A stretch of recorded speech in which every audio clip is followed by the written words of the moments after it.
vous avez l'impression de trop manger trop souvent? Quand c'est bon, vous avez du mal à vous arrêter? Vous vous forcez régulièrement à terminer vos assiettes?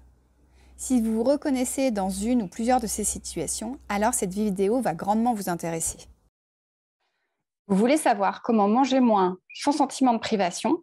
Vous vous demandez dans quel contenant il est le plus facile de gérer ces quantités?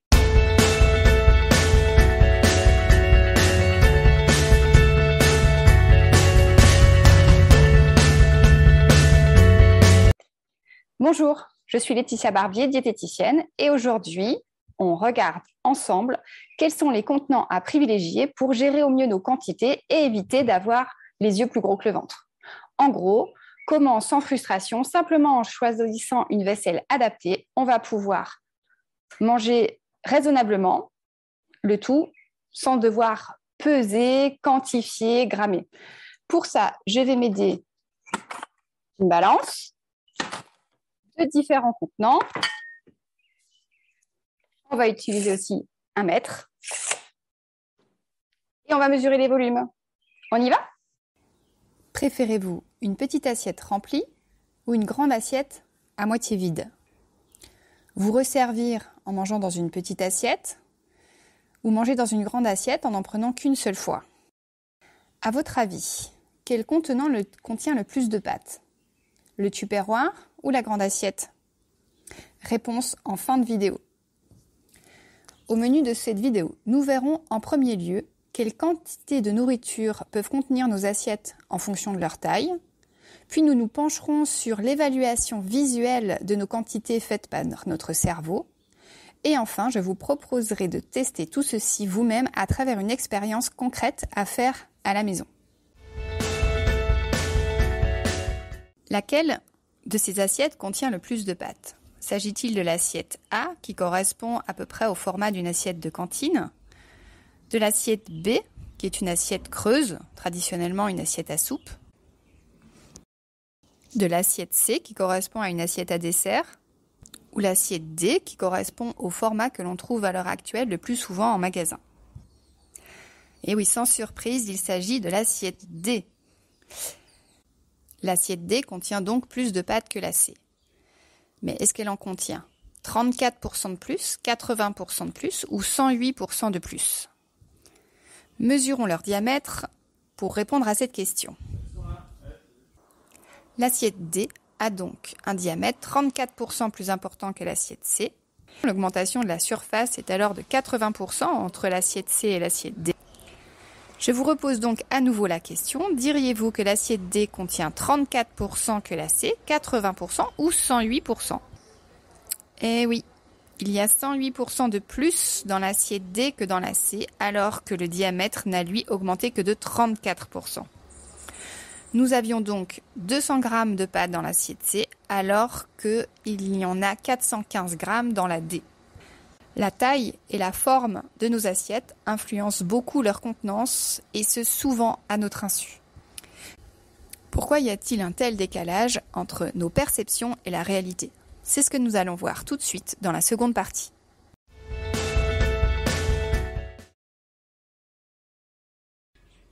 Le disque de gauche vous paraît-il plus grand que celui de droite? C'est une illusion d'optique. En réalité, ils ont exactement la même taille. La seule différence, c'est la surface du disque blanc placé au-dessous du disque bleu. La même illusion avec des aliments. Il y a exactement les mêmes quantités dans ces deux assiettes. Ce qui change, c'est la taille de l'assiette. D'un côté, on a une petite assiette, une assiette à dessert, et de l'autre, une grande assiette, le format standard que l'on trouve aujourd'hui le plus communément en magasin. La bougie de gauche est plus grande que celle de droite. Est-elle 2 fois plus grande, 3 fois plus grande, 4 fois plus grande? Elle est 4 fois plus grande. Si je vous posais la même question entre la taille de la bougie du milieu et la taille de la bougie de celle de droite, cette fois-ci, vous n'auriez aucun mal à évaluer qu'elle est 4 fois plus grande. En effet, notre cerveau perçoit plutôt bien les différences de surface. Or, entre la bougie du milieu et celle de droite, seule la hauteur a augmenté. Mais il a beaucoup de mal à évaluer les modifications en 3 dimensions. En effet, entre la bougie du milieu et celle de gauche, on a fait varier la hauteur et la largeur, ce qui est beaucoup plus difficile à percevoir pour l'œil humain. Si on applique ça au contenu de notre assiette, on perçoit tout de suite que finalement, ce qui augmente dans nos assiettes, c'est principalement les volumes. D'où les difficultés à percevoir les quantités réelles que contiennent nos assiettes. Une grande assiette contient donc 2 fois plus de quantité qu'une petite. À quantité égale, l'impression de quantité est plus grande dans un contenant plat versus un contenant creux. De la même manière, à quantité égale, l'impression de quantité est plus importante dans une petite assiette que dans une grande. Ici, vous pouvez observer le rendu visuel de 200 g de pâtes dans différents contenants.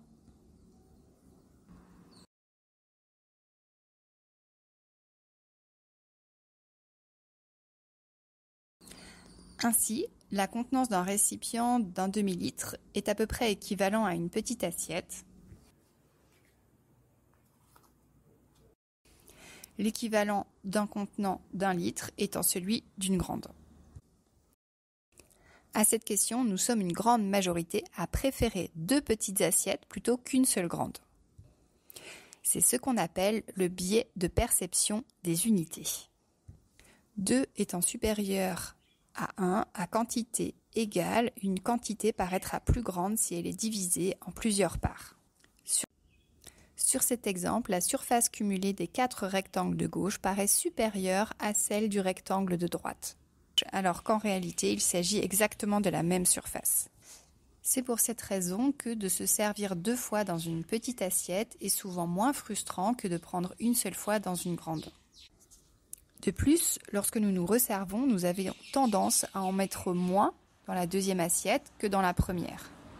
En règle générale, lorsque nous mangeons dans une petite assiette, et ce même si nous resservons, la quantité globale sera moindre que si nous avions mangé dans une grande assiette remplie. Être rassasié, c'est avoir assez mangé, c'est-à-dire ni trop ni trop peu. Derrière cette définition simple se cachent en réalité des processus complexes, alliant des processus physiques, sensoriels et psychologiques. En effet, pour se sentir rassasié, il faut à la fois ne plus avoir faim, être satisfait de ce qu'on a mangé, autrement dit, avoir eu du plaisir à manger, mais pour être complet, cela ne suffit pas, il faut également ne plus avoir envie de manger. Ce qui est très compliqué à atteindre si on a peur de manquer ou si on ne se sent pas en sécurité avec les aliments qu'on a consommés. Dans la 3e partie de cette vidéo, je vous propose une expérience pour faciliter l'activation des 3 processus entrant en jeu dans le rassasiement, l'arrêt de la faim, la satisfaction et la liesthésie négative qui correspond au fait de ne plus avoir envie de manger. Les objectifs de l'expérience sont, premièrement, de court-circuiter les automatismes en place qui nous poussent à manger excessivement, et deuxièmement, de favoriser les processus du rassasiement. Pour court-circuiter nos automatismes, nous allons changer de scénario. Votre scénario actuel est peut-être « je remplis mon assiette et je la termine » ou encore « je pèse exactement les quantités que je dois consommer et je ne vais pas au-delà ». Le scénario que je vous propose pour notre expérience serait plutôt un scénario flexible que vous allez adapter en fonction de vos perceptions et sensations du moment. Je vous invite à utiliser une plus petite assiette durant 7 jours. Voici le protocole que je vous invite à suivre. Utilisez des contenants plus petits pour manger. Prenez votre temps lors de vos repas. Environ 10 minutes pour une assiette. Si possible, limitez les distractions durant les repas. Téléphone, smartphone, mais également lecture, car il vous sera difficile de porter votre attention sur vos perceptions si votre attention est accaparée par d'autres choses. Soyez attentif à vos sensations et vos perceptions, c'est-à-dire le goût, la texture de vos aliments, mais également le plaisir que vous avez à manger ou non et le remplissage de votre estomac. Enfin, autorisez-vous à vous resservir si la première assiette ne vous a pas suffi. Et ce, même si c'est par gourmandise. Observez ce qui se passe en mangeant de cette manière-là. Observez notamment votre niveau de faim avant, pendant, après la première assiette. Ressentez-vous le besoin de vous resservir? Si oui, est-ce plutôt par faim, par gourmandise, par automatisme, vous avez toujours l'habitude de vous resservir, ou encore par peur de manquer? Si je ne mange pas plus, je risque d'avoir faim plus tard. Je vous invite également à observer votre niveau de satisfaction, ainsi que votre envie de continuer à manger. Notez vos observations au fur et à mesure et faites le point après quelques jours. Qu'est-ce que cette expérience change pour vous? Peut-être avez-vous observé que vous étiez davantage satisfait de vos repas, que vous ressentiez mieux le goût et les saveurs de vos aliments? Peut-être vous êtes-vous rendu compte que prendre le temps de manger vous permettait de vous sentir plus vite rassasié? Peut-être encore avez-vous eu des difficultés à vous autoriser à vous resservir. Globalement, quel est le résultat global de cette expérience pour vous? Ça a plutôt bien marché pour vous? L'expérience vous a permis de mieux ressentir le rassasiement? Comment pourriez-vous mettre cela à profit dans votre quotidien? Autrement dit, que souhaitez-vous garder de cette expérience? Manger dans des petites assiettes? Prendre le temps de manger? S'autoriser à se resservir? À vous de décider. Ça n'a pas fonctionné pour vous? Cette expérience vous a mis en difficulté. Vous n'avez pas eu l'impression de réduire vos quantités. Au contraire, vous avez même eu l'impression de manger plus. Plusieurs possibilités. Contrairement à ce que vous pensiez au départ, vos portions ne sont pas excessives. Ou alors, votre rythme de repas est inadapté. Vos apports sont mal répartis sur la journée. Peut-être souffrez-vous d'un trouble du comportement alimentaire. Ils sont très fréquents. Dans tous les cas, je vous invite à vous faire accompagner par un professionnel qui pourra vous conseiller au mieux pour répondre à votre problématique. Rassurez-vous, ce genre de trouble est très fréquent et il n'est pas toujours nécessaire d'avoir un suivi prolongé pour s'en sortir.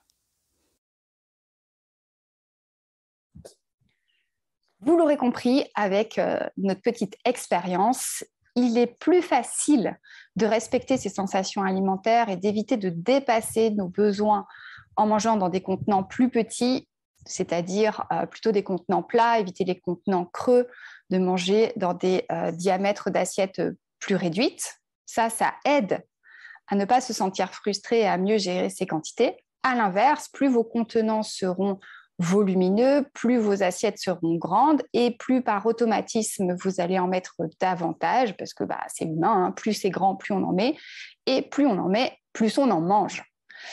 En revanche, je vous déconseille fortement d'utiliser des petites assiettes pour vous restreindre et de vous priver pour manger le moins possible parce que ça ne marchera pas. Pourquoi ça ne marchera pas? Parce que vous allez vous sentir restreint, vous allez vous sentir privé et sur le long terme, ça sera difficile de garder la sérénité dans vos repas. Ce que je vous propose en revanche, c'est certes d'utiliser des petits contenants, une petite assiette, des bols de plus petite taille, enfin bref, tout ce qui vous permet d'éviter d'en mettre trop au démarrage, c'est-à-dire d'avoir les yeux plus gros que le ventre, mais en vous autorisant à vous resservir. Et cette étape-là est essentielle. Autorisez-vous à vous resservir pour ne pas manger plus que vos besoins. Donc, on se sert dans un petit contenant, on mange sa portion et ensuite on avise si oui ou non on éprouve la nécessité de se resservir, que ce besoin soit lié à une sensation de faim qui ne serait pas comblée, c'est-à-dire qu'on a encore faim, on n'est pas rassasié, ou que ce soit lié à de la gourmandise. L'important, c'est que vous soyez au clair si vous vous resservez par faim ou par envie. Voilà, j'espère que c'est plus clair dans vos esprits et on se retrouve très vite pour une nouvelle vidéo. En attendant, n'hésitez pas à vous abonner et à regarder les autres vidéos.